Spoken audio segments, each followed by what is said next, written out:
Pandian store serial இன்றைக்கான எபிசோடில் தங்கமயில் வீட்டுக்கு வந்து மீனா போயிருப்பாங்க. அக்கா அந்த பிரச்சனையை பெருசாக்காமல் நீங்கள் வந்து சுமூகமாக முடிக்க பாருங்கள் அப்படின்னு சொல்லிட்டு மாமா வந்து என்ன டைவர்ஸ் பண்ணுவேன்னு சொல்லியிருக்காரு. தயவுசெய்து இந்த டைவர்ஸ்லாம் வேண்டாம்னு அவருக்கு வந்து சொல்லி புரியவை அப்படின்னு சொல்லுவாங்க. சரி என்னால் முடிஞ்சதை நான் பார்க்கேன் அப்படின்னு சொல்லிட்டு போயிடுவாங்க. இன்னொரு பக்கம் கோமதி கிட்ட சொல்லிட்டு பாண்டியன் வந்து சரவணனை கடைக்கு கூட்டிகிட்டு போவார். அங்கே போனால் ஒரு டீ கடையில் போய் டீ குடிச்சிட்ருப்பாங்க. அங்கே டீ கடைக்காரரும் கேட்பார். அதுக்கப்புறம் குமரவேலோட அப்பாவும் வந்திருப்பார். அவரும் ஜாடமடையாக திட்டணுன்னு பிரச்சனை வேண்டான்னு சொல்லிட்டு பாண்டியனும் சரவணனும் போயிடுவாங்க. இன்னொரு பக்கம் கோமதி வந்து அவங்க பையன் ஃபீல் நினச்சிக்கிட்டு அழுதுகிட்டே இருப்பாங்க.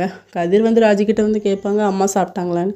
இல்லைன்னு சொன்ன உடனே 2 பேருமே போய் கூட்டி சமாதானப்படுத்திட்டு வந்து சாப்பிட வைப்பாங்க. என் பையனோட வாழ்க்கை நாசமாக போச்சு, அவள் இப்படி பொய் சொல்லியிருக்காளடா, என் புருஷங்கிட்ட ஒரு பொய் சொல்லிவிட்டு அதை மறைக்க நான் பட்ட பாடு எனக்கு தான் தெரியும், இப்படி இருக்காளே அப்படின்னு சொல்லி தேம்பி தேம்பி அலறாங்க. அதுக்கப்புறம் நம்ம பழனிவேல் வந்து கடையில் இருக்கும்போது ஒரு திங்ஸ் வந்து இல்லை அப்படின்னு சொல்லிட்டு கஸ்டமரை வந்து இல்லை நாளைக்கு வாங்கிக்கோங்கிற மாதிரி சொல்லுவாங்க. சுகன்யா வந்து நீங்கள் என்ன நினப்பில் இருக்கீங்க, அந்த பொருள் தான் காலையிலே வந்துட்டு அப்படின்னு சொல்லிட்டு குமார் அங்கே தான் நிற்கிறாரு. அவர் வந்து அவி அக்கா நினப்பில் இருக்காரு அப்படின்னு சொல்லி கிண்டல் பண்ணுறாங்க 2 பேருமே. இதோட இன்றைக்கான எபிசோட் முடியுது.